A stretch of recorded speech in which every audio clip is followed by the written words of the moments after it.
Welcome to Furniture Industry News for Friday, October 10th, 2025. I'm here to bring you the key updates shaping our industry this week. Let's start with September retail sales numbers. The furniture and home furnishing store segment posted a mixed picture last month. Sales declined 1.87% from August on a seasonally adjusted basis, but managed to tick up 0.56% compared to September 2024. This mirrors the broader retail trend, as consumers took a breather after 2 months of healthy back-to-school shopping. Industry analysts suggest that shoppers are preserving their spending power in preparation for the upcoming holiday season, especially given continued economic uncertainty. The data comes from the CNBC NRF Retail Monitor, which uses actual credit and debit card purchase data rather than survey-based estimates. Bassett Furniture made headlines this week with its return to profitability in fiscal third quarter 2025. The company reported net income of $801,000, a significant turnaround from the $4.5 million loss in the same period last year. Consolidated revenue rose nearly 6% to $80.1 million, with wholesale sales climbing over 6% and retail sales advancing nearly 10%. CEO Rob Spillman Jr. credits the company's U.S. manufacturing base for providing competitive advantages, noting that approximately 80% of wholesale shipments are manufactured or assembled domestically. However, Bassett isn't immune to tariff pressures. The company faces a 20% tariff on products from Vietnam and a steep 50% tariff on imports from India, particularly affecting fabric sourcing.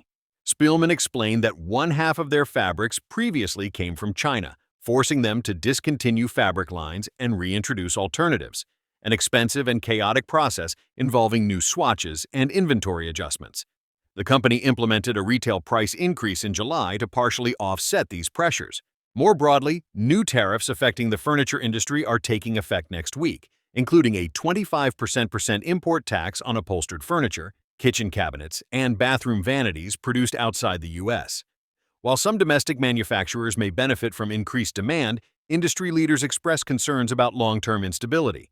Alex Schufer III, CEO of Rock House Farm, described 2025% as a year of chaos for the industry during an NPR interview. His company, which owns Century Hancock & More and Hickory Chair, worries that while domestic manufacturers might pick up some business, the uncertainty could damage the broader retail ecosystem that supports American producers. Schuford's concerns focus on retailers who depend heavily on moderate-priced imported goods to remain viable. Many furniture stores rely on revenue from price-sensitive customers, and if that revenue shrinks due to tariff-inflated prices, it puts entire retail operations at risk.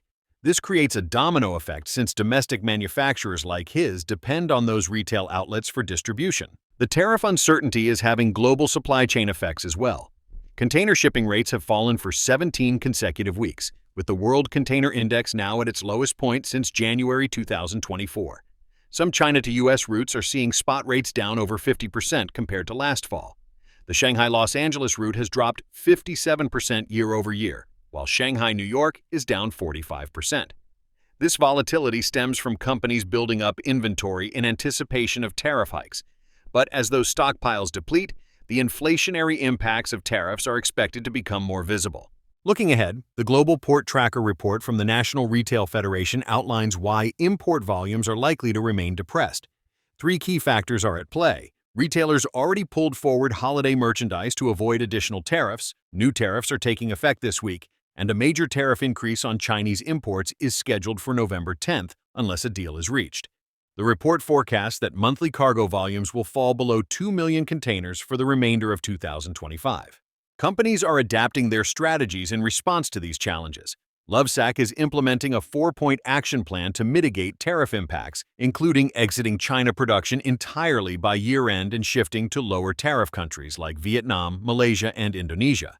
The company is also pursuing strategic price increases and planning to bring some production to the United States, starting with a redesign of their sectional seating that will enable automation. For manufacturers dealing with stock outages caused by supply chain disruptions, industry experts are recommending proactive recovery strategies. The focus should be on immediately updating retail partners about inventory availability, optimizing digital content to regain search rankings, generating fresh customer reviews, and temporarily increasing advertising spend to rebuild momentum. The advice emphasizes focusing resources on best-selling products rather than spreading efforts too thin. Consumer behavior research is also providing valuable insights for retailers.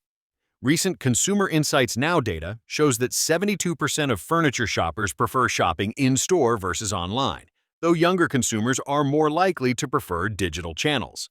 Those who shop in-store are more likely to make need-based purchases, while online shoppers make more impulse buys.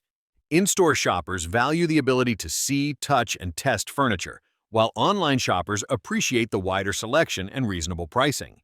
Finally, compliance is emerging as a strategic differentiator for manufacturers. Industry legal experts are emphasizing that robust compliance programs can drive growth, innovation, and consumer trust rather than simply being a regulatory burden.